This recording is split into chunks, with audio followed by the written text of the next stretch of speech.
Bienvenidos a Reto Proactivo. Mi nombre es Alona Starostenko y es un gusto estar con usted compartiendo nuestro programa. Nos encanta dar buenas noticias, nos encanta entrevistar a gente talentosa, a personas que nos inspiran, nos regalan su expertise, su conocimiento y algunas formas de cómo podemos mejorar nuestra realidad día a hoy. En Reto Proactivo lo retamos a usted a que haga el cambio, a que se active a favor de la sociedad. Mi nombre es Alona Starostenko y arrancamos este programa tan especial. Quiero compartir de manera personal que es un privilegio el que en este programa trabajemos sobre el desarrollo personal, sobre la generación de conciencia, sobre el darnos un pequeño espacio de meditación y finalmente voltear hacia adentro de uno mismo. Muchas veces hacemos cosas en nuestro trabajo, contribuimos como ciudadanos, ayudamos a mucha gente, pero el primero que hay que estar defendiendo, ayudando y contribuyendo es a uno mismo. Y entonces el día de hoy dedicaremos este programa especialmente al tema de la meditación vipassana. Y bueno, para esto agradezco mucho, nos encontramos con Fernando Martínez, bienvenido. A tus órdenes, Alona, gracias. Fernando, gracias por viajar desde Morelos, gracias por estar aquí con nosotros en Reto Proactivo y bueno, mencionar el privilegio que tú representas y bueno, eres miembro de la dirección de Casa de Meditación Vipassana México y pues es una grata noticia enterarnos que hay muchas casas y bueno, muchos años detrás de esta organización. Sí, cómo no, con gusto voy a platicarles al respecto. Bueno, el punto inicial de esta enseñanza es netamente budista. Desafortunadamente, cuando uno así lo dice, todavía hay cierta reticencia o cierto rechazo por parte de algunas personas, pero bueno, en ese sentido tenemos ya 31 años en México. El origen de esta enseñanza tiene más de 2.500 años, es en el norte de la India, con el famoso digo yo, Buda histórico, el que antes de lograr el estado de budeidad o la iluminación se llamaba Siddhartha Gautama, que nace en vida de palacio, es príncipe, hijo del rey, y posteriormente sale y en un momento de su vida toma una vida de ascetismo absoluto y total, y entonces él se da cuenta que ni todos los lujos de palacio por un lado, ni la total austeridad o ascetismo o vida ascética por otro, le dan lo que él pretendía o buscaba, que era ayudar a los seres a salir de lo que él llama el sufrimiento. Entonces se dedica por sí mismo a la tarea de lograrlo, habiendo tomado la enseñanza de todos estos grandes maestros que ocurrieron en su camino, y después por sí mismo logró la famosa iluminación o el estado de budeidad. Buda, de hecho, es un sobrenombre. La raíz del pali o el sánscrito, que es la lengua madre, la raíz sánscrita es Bod, que es luz o iluminación. Entonces el nombre de Buda significa el iluminado o el que encontró la luz. Traducido en otras palabras, también representa una omnisapiencia. Y después se dedicó, esto le ocurre como a los 35 años de edad, y después se dedicó otros 45 años de edad previo a su muerte física en el año, a los 80 años de edad, se dedicó 45 años a transmitir sus enseñanzas, fundamentalmente en el norte de la India. Él se estuvo desplazando por la parte norte de la India y después de su muerte ya sus seguidores fueron caminando con sus enseñanzas, pero hubo un momento en el cual se dio una separación de sus seguidores por la diferente opinión en algún momento sobre lo que el Buda les había transmitido como enseñanzas. Todas estas enseñanzas en la época del Buda eran de transmisión oral. coincide, si lo vemos en una línea del tiempo, coincide con grandes desarrollos de Oriente y Occidente, grandes desarrollos en la parte de conciencia, en la parte filosófica, en la parte de desarrollo personal, los grandes filósofos de Grecia, de Roma, de China, de todos lados, de todo el mundo, ¿no? Entonces sí hay este acontecimiento, regresando un poco a lo que es el Buda, ha habido muchos Budas previos a él y otros posteriores a él. De hecho, varios de sus discípulos, una gran mayoría de sus discípulos directos, se iluminaron, consiguieron este estado de budeidad, pero con las características para ser un Buda maestro al nivel de lo que él fue, se supone que se dan cada 2000 y pico de años.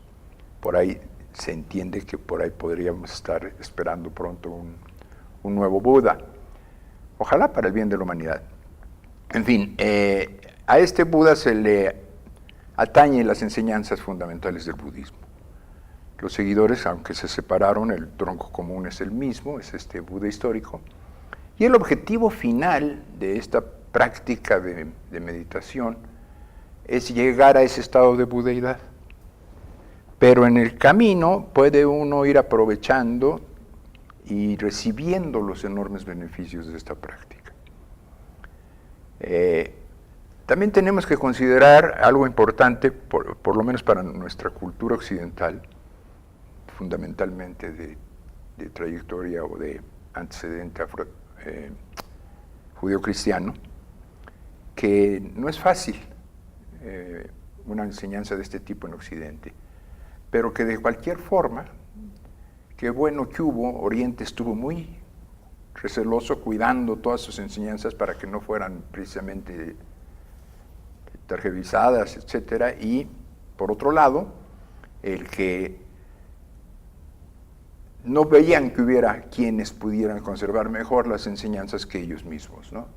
Pero llegó el momento en el que Occidente fue a buscar, Oriente se abrió, y afortunadamente, por lo menos para nuestro país, nuestro querido país, fue a mediados del siglo pasado, un poquito cerca de los 60, que se dan por primera vez las visitas de todos estos grandes maestros, entre ellos nuestro maestro.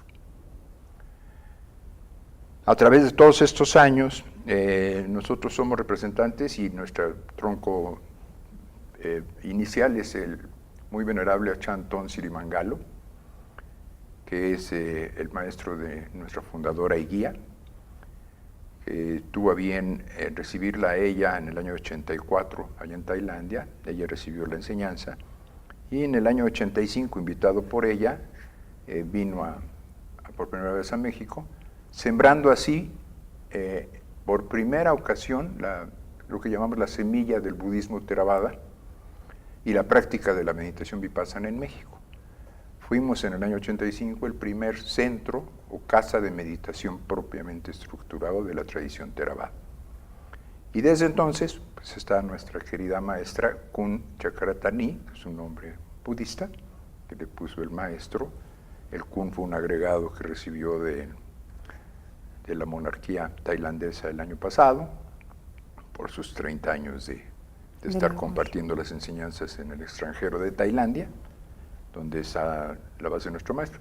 Somos del budismo llamado también budismo del sur, el budismo que se considera el primigenio o el más ortodoxo.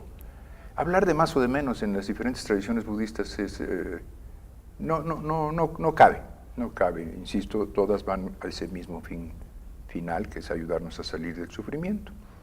Palabra que luego nos incomoda, ¿no? Nos incomoda porque nos parece que nos autocalificamos de sufridos, ¿no?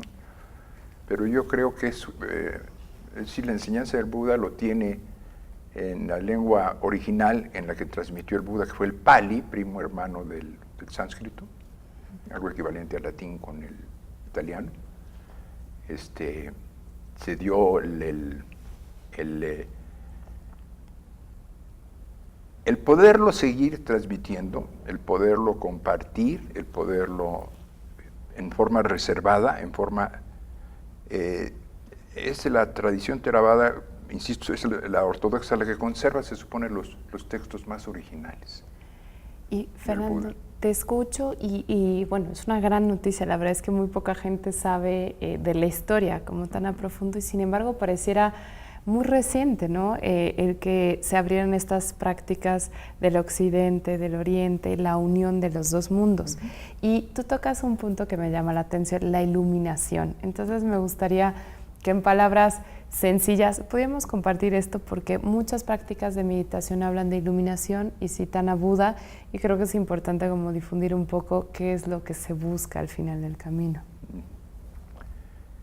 Lo que se busca es salir del sufrimiento, ayudarnos a conocer algo, una herramienta, un instrumento que nos ayude a salir del sufrimiento. Todos los seres humanos, y es lo que el Buda descubre dentro de lo que se conoce como las 4 nobles verdades que descubre el Buda, la primera, precisamente que existe sufrimiento. En una gama inmensa, porque es desde la más mínima molestia o incomodidad, por lo que sea, hasta dolores físicos, enfermedades, qué sé yo, ¿no? Golpes, heridas, etc. Pero todos los humanos lo sufrimos. O sufrimos lo que parecía que nos iba a dar felicidad, pero tarde o temprano desaparece. Decía el mismo Buda, todo tiene un surgir, un permanecer y un cesar. Absolutamente todo. Todo, incluso los seres humanos, ¿no?